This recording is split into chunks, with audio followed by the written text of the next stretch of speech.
Hey everybody, how's it going? Nice to talk to you guys again in uh, COMM1160, critical thinking and critical thinking in practice. I hope you guys are, staying safe, staying healthy. I know this is a really, really stressful time. I just want to emphasize again, um, you can get a hold of me anytime.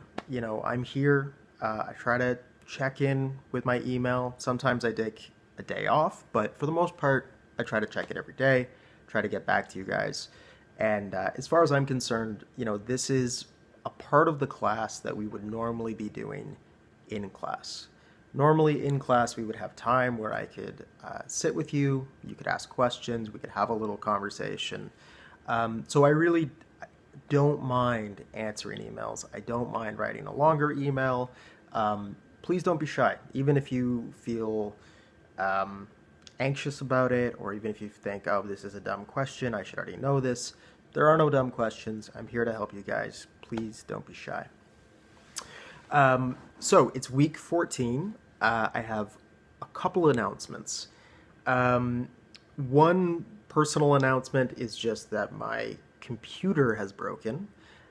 So I'm still trying to get back to you guys as quickly as possible. I still have my phone.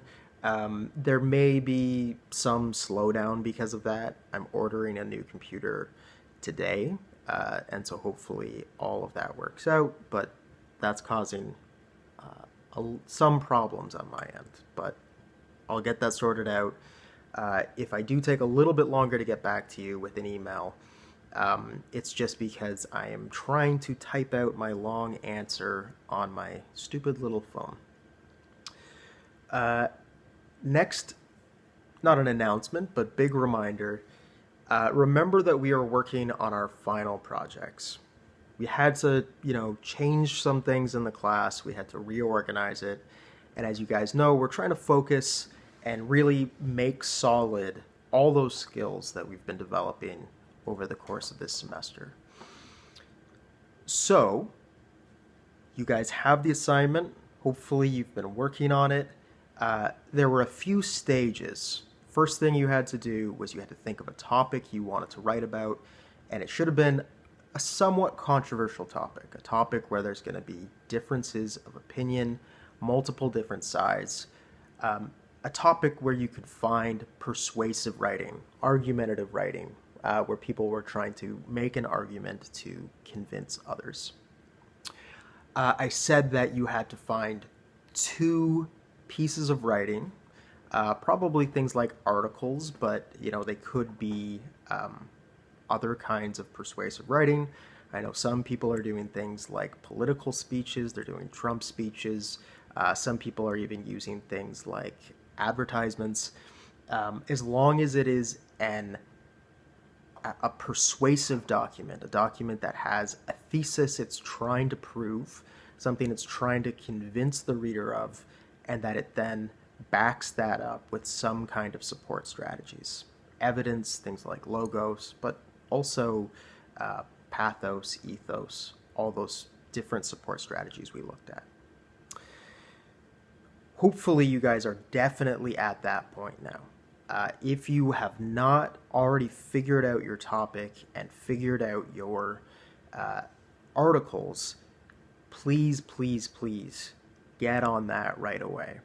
If you're having trouble finding an article, if you've been looking but you're like, you can't quite find one that fits the criteria or you're not sure, again, please email me. I've already helped some students who were having trouble finding articles. If you have an article but you're not sure if it's a persuasive article, email me. I will check it for you.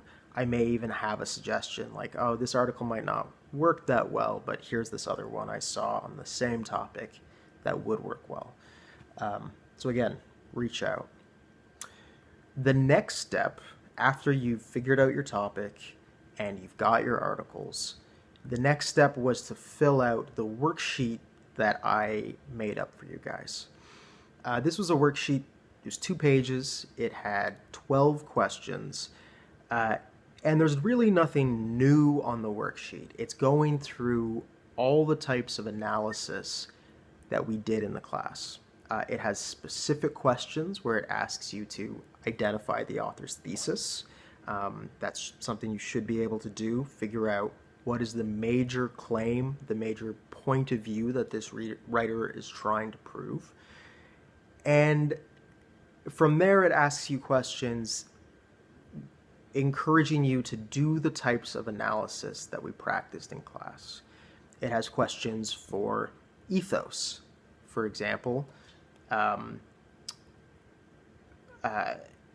what is the sort of credibility and reputation of the writer or the publication? It encourages you to do a little bit of research, just basic Googling, so that you can see things like, has this author lied before? Do they have they been, accused of plagiarism? Have they been accused of anything else? The other part of ethos analysis is bias analysis. Remember that when we're talking about bias, what we're really thinking about is there anything about this person outside of the article, about who they are, about their job, about their background, their political affiliations, their values, their moral systems, that is going to give them, that's going to influence them excessively in some way. That's giving them a conflict of interest or a reason to support the point of view that they're supporting. We're looking at two kinds of bias. The first one is the most straightforward, and it's the least problematic in terms of analysis. This one is conscious bias. This is basically their moral framework, their values, their political orientation. It's the bias that they would admit to, that they would be willing to say, yeah, that describes me. For me, I tend to be a bit of a lefty. I believe in redistributive politics. I think we should have more equality. I think rich people should have less, and I think we need to work towards, a more even scale in that way, and that we should have things like free education, free college. So that is my conscious bias, right? And if I wrote an article, anyone would be able to say, well, okay, that's his framework. He's working from that, and so that's something we might want to acknowledge. The second kind of bias was the trickier one, and the second kind of bias was structural bias. And these tend to be kinds of biases that the person might not admit to openly. They may not be 100% aware of, and if they are aware of it, in a lot of cases they try to downplay it.